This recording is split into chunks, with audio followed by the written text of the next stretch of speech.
Hello and welcome to the latest in our online series of classes and video lessons on religion. And what we're looking at today is Christianity in the world, and to narrow that down again, how it's influenced and shaped Irish society and culture as we know about it. So let's get started, shall we? So looking at Christianity globally, the world is roughly has 7.8 billion people, and of those 7.8 billion people, Christianity is still experiencing growth worldwide. There's around 2.2 billion who describe themselves as Christians, and within this number again, the largest grouping of Christians are Catholics, approximately 1.2 billion being Roman Catholics, and 16.3 million will be belonging to the Eastern Catholic churches. The growth of Christianity itself continues to be at its greatest on the African continent, increasing from around 8.7 million in 1900 to around 542 million today. So if trends continue as they are going, by 2050 there'll be as many African Christians as Latin American and European Christians combined. The fastest growing denominations within Christianity are the Protestant Charismatic and the Pentecostal groups. Now, looking at this from an Irish point of view, according to the 2016 census, Roman Catholicism is still the most common religion in Ireland, with 78.3% of the population identifying as such.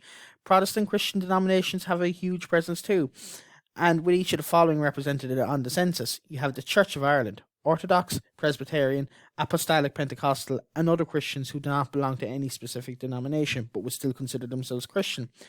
The traditional date that St. Patrick brought Christianity to Ireland is 432 CE. However, there is evidence of several Christian communities on the island of Ireland before Patrick. Christianity's contribution to Ireland's culture and heritage can be seen in a great number of ways, and in today's lesson, this is what we're going to do. Now, what I would also advise you is, if you're looking at this from a historical perspective rather than just a religious perspective, on the point of Patrick and where his influence is and isn't disputed, you might go back and click on the other video on this channel that I've made for history students called St. Patrick and the Arrival of Early Christianity into Ireland, which elaborates on this in much more detail. So, Christianity is there and tells us all about the idea of St. Patrick, his history, his culture, what he did for Christianity, we go into a deeper dive on what the idea of chasing snakes outside of Ireland means, and how this shaped Ireland. The first thing, of course, is those church buildings, as well as church buildings, being big and small in parishes in everywhere around the island. Ireland has several striking cathedrals. You have Christchurch Cathedral, which was founded around the year 1030, and St. Patrick's Cathedral, which was founded around 1190 or 1191. These attract strong tourist numbers annually. If you're Christian or if you're not Christian, if you're a history student, if you have an interest in history, well, this is hugely significant. This is hugely cultural. Also, the architecture is absolutely stunning. The artwork is absolutely stunning. That is appealing in this way too to people. You have high crosses. There's several freestanding stone high crosses can be found throughout Ireland. These crosses, which are undoubtedly symbols of Christianity, date from the early medieval period. And the medieval period here is around 450 to 900 CE. The most striking of these would be, the St. Patrick's Cross in Cardona, County Donegal. You'd have Murdoch's High Cross in Monaster Boyce, County Louth, and you'd have Clonmacnoise in County Offaly.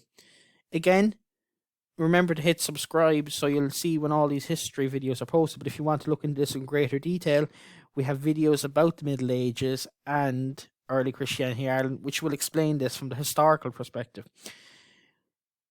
You will learn that as Christianity spread all throughout the world, they often adapted and took elements of the local cultures to make it easier for people to understand.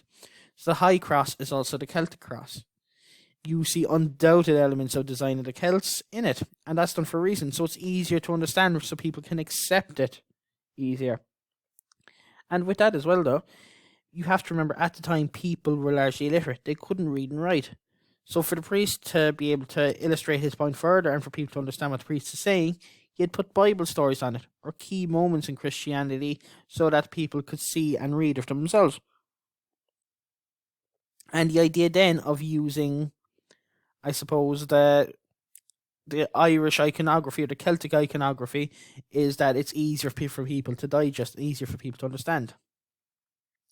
You have place names. So you have a lot of place names show that they're places of religious significance. The best example here is Screen in Sligo and Scrine in Meath come from the Irish word screen, meaning shrine. This is because these places would have held the relics of early Irish saints and would have been, places of religious significance, and would have then adapted their names from there. So while a lot of the English translations may not necessarily mean anything, the Irish names had much more significance, and a lot of that was based around religion. And the Irish language itself has been influenced by Christianity, whether subconsciously or not. But as well as seeing Christian references throughout the language, the most basic example is Diagwit. So it's the Irish way of saying hello, and that translates as God to you. Again, because you say it every day when you're speaking Irish or when you're doing an Irish class, you don't notice it, but God be with you. And the common response to Diagwit is Dias Miragwit, and that just translates as God and Mary to you.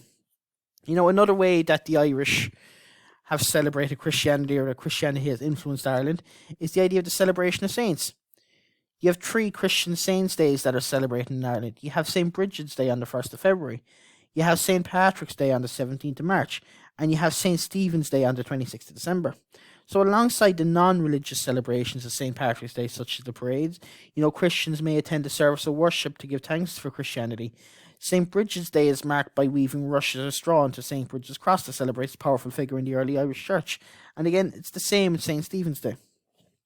Okay guys, thanks for listening. I'll upload more videos again real soon. Don't forget to hit subscribe. I'll talk to you later. Goodbye.